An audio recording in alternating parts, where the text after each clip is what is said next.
is 1926. America is just booming. It's the booming 20s. What are the 20s called? The roaring 20s. It's the roaring 20s. I think. I didn't look that up.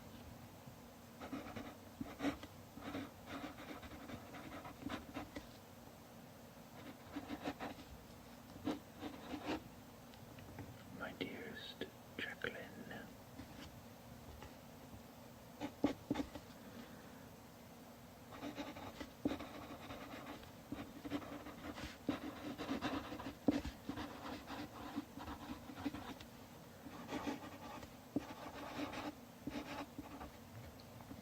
I do hope this letter receives you well.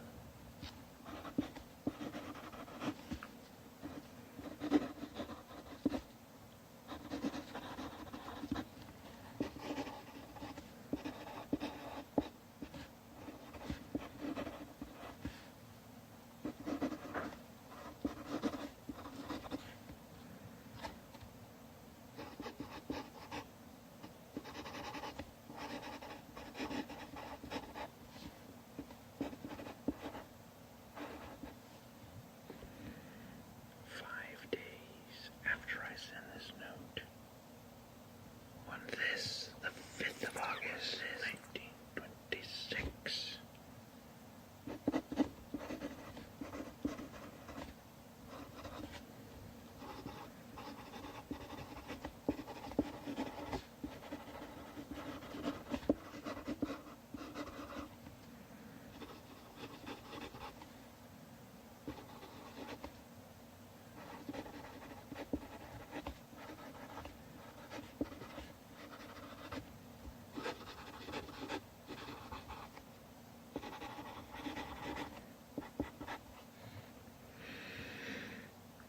I do plan on escaping in the middle of the night and stealing away in my father's Model T.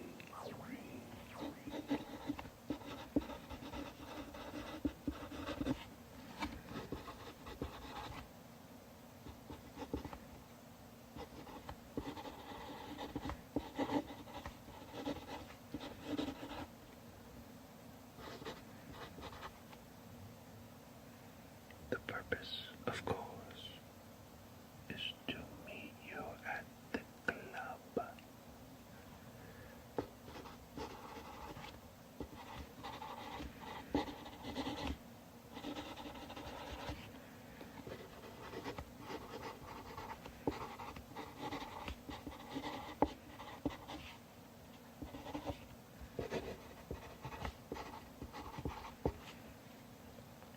Where we shall dance, and you shall flap to the latest of the jazz hits of the mid-1920s.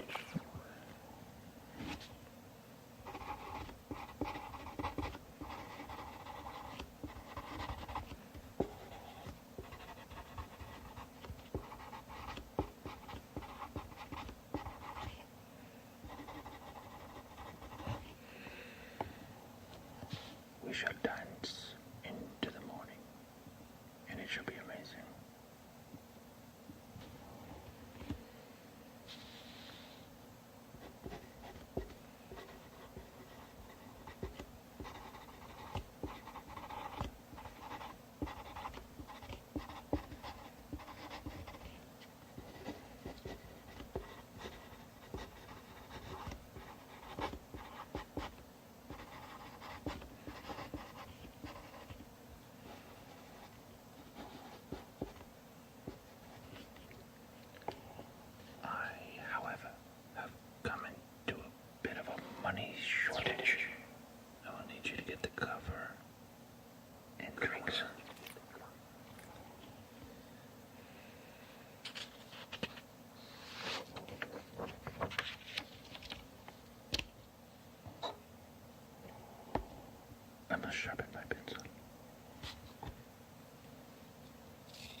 Is there anything quite like a good book? The answer to that question is no. There is nothing like a good book, except another good book.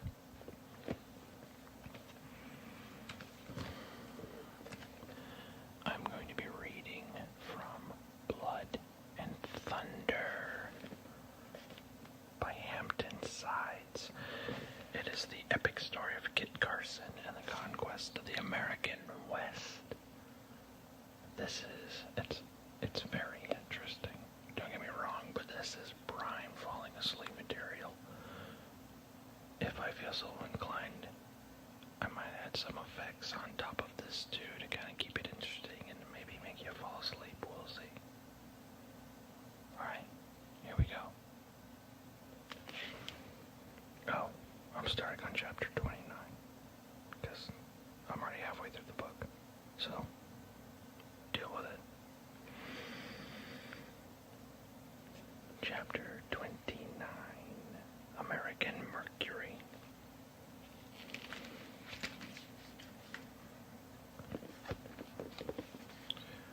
St. Louis, the roistering frontier capital, lay at the confluence of Missouri and the Mississippi, whose snaggy brown waters were filled with steamships. The humid city climbed off the alluvial banks.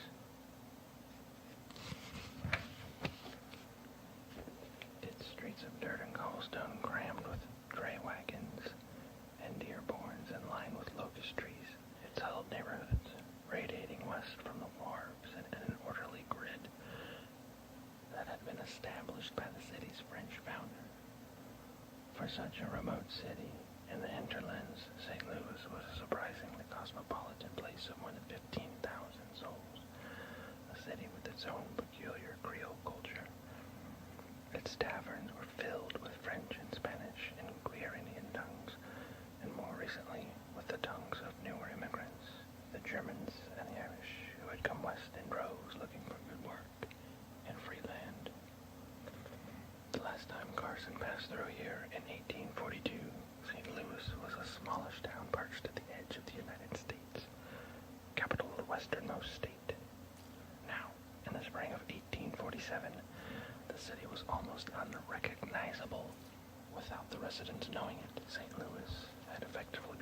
geographical center of the country.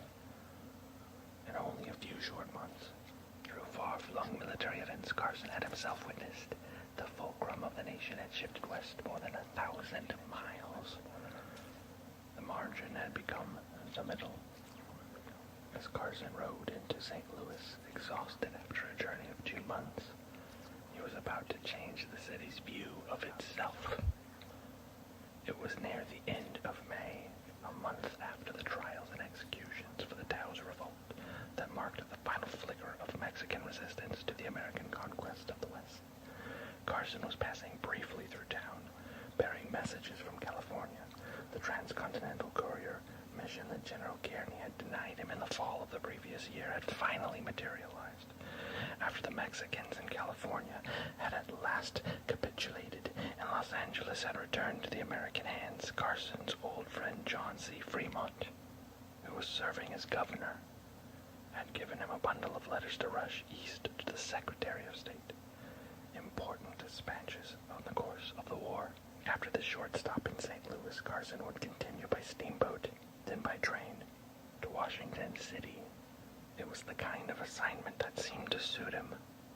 Riding in a small party, carrying intelligence for people more powerful than he, safeguarding secrets of history as he sped across the continent like some bedraggled Mercury. He was the illiterate bearer of written messages, an irony that probably did not escape him.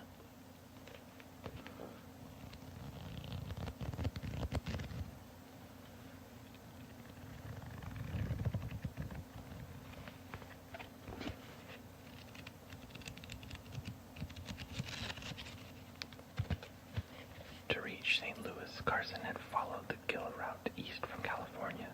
He had successfully fended off an attack by Apaches. Them R's came whizzing along like a raft of geese going south, Carson later said in describing the incident. He had stopped off in Taos long enough to reunite with Josefa, whom he hadn't seen in 20 months. From her, he learned all about the Taos Revolt and that terrifying evening in the Bent Home, and became convinced that Padre Antonio Martinez, the Taos priest who'd married Kit and Josefa, was the real mastermind behind the insurrection. Although he was never able to prove it, Carson carried this hunch with him for the rest of his life. After 10 days in Taos, Carson had continued on by way of Penn's Fort and the Santa Fe Trail, passing through Fort Leavenworth. For the whole trip, Carson's traveling companion had been his friend Ned Beale, the young Navy lieutenant with whom he had trekked barefoot through the Californian desert to break the siege of San Pascal. Although the details of the lieutenant's ailments are murky, Beale was still in such excruciating pain from his ordeal in the desert that Carson had to lift him on and off of his horse. Beale would be forever grateful to Carson for his kindness on their cross-continental odyssey. Years later, he thanked Don Kit for the time when, under the broiling sun in the Mesquite Desert, Carson had selflessly removed his own canteen and, quote, poured upon my fevered lips in the last drop of water, unquote. Parentheses. Another anecdote from Beale's long ride illustrated Carson's hair-trigger temper. Stumbling upon an army surgeon acting a sick man with a knife, presumably somewhere in California, Carson flashed a pistol and calmly said, quote, Sergeant, drop that, or by the splendor of God I'll blow your heart out, end quote.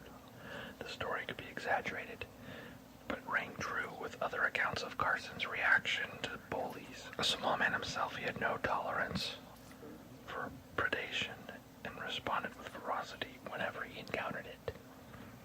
When Carson and Beale loped into St. Louis, oh, that was the end of the side note.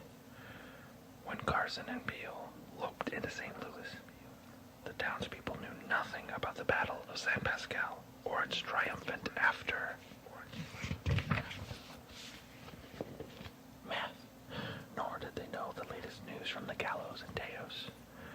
Now here was a messenger fresh from the front.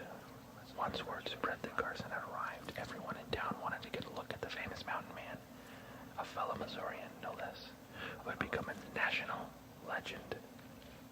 People didn't just want to gawk, however.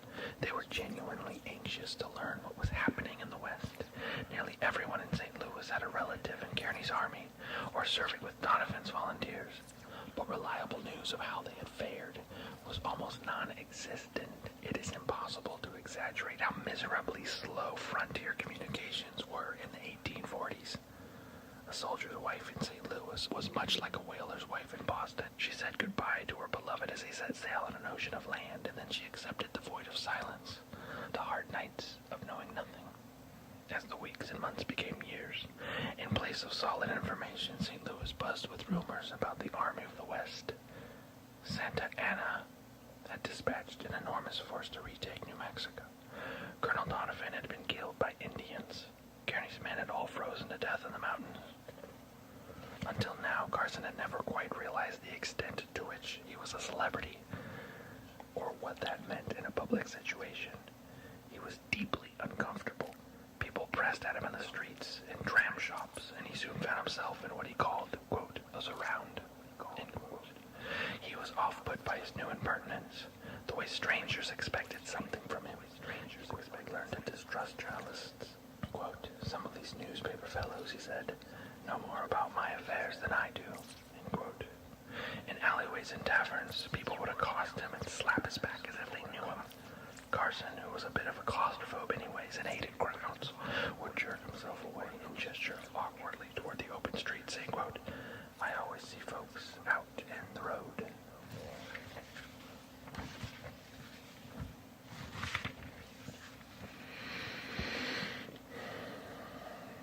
No one was more impatient to hear Carson's news than Thomas Hartbitten, who happened to be home in St. Louis that May.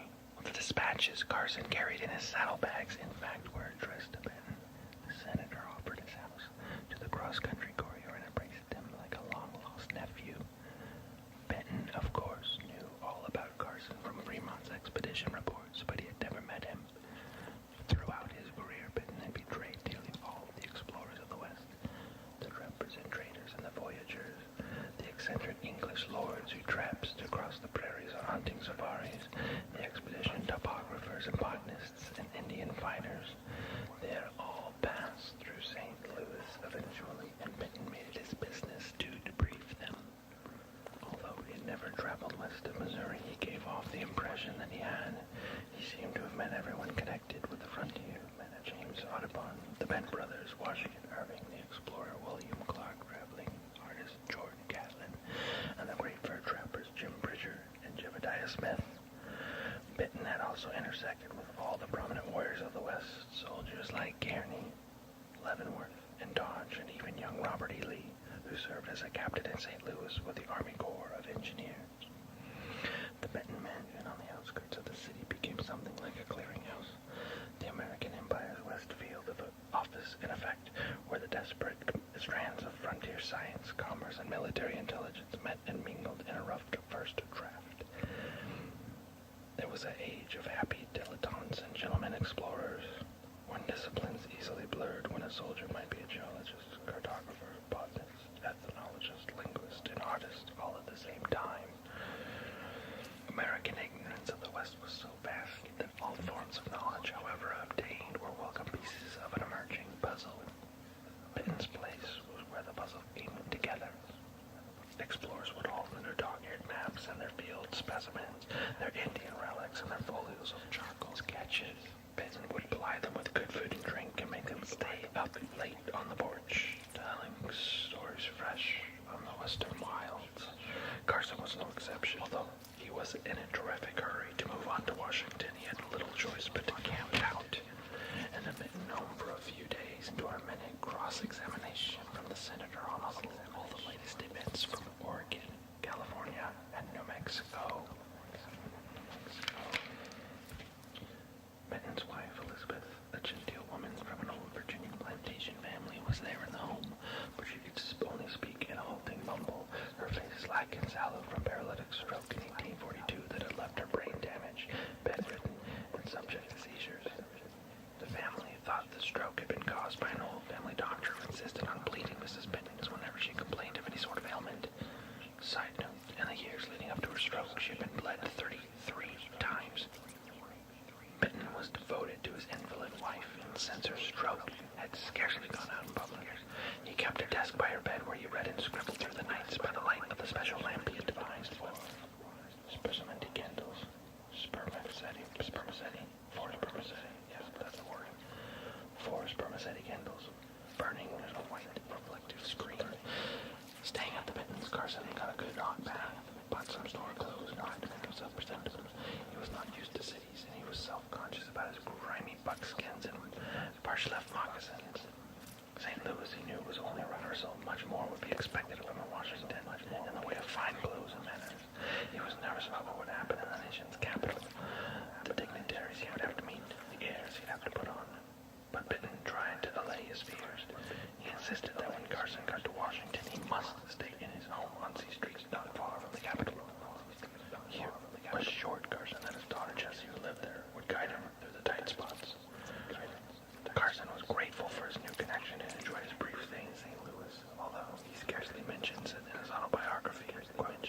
that his guide was incapable of disassembling that, quote, Carson and truth are one, end quote.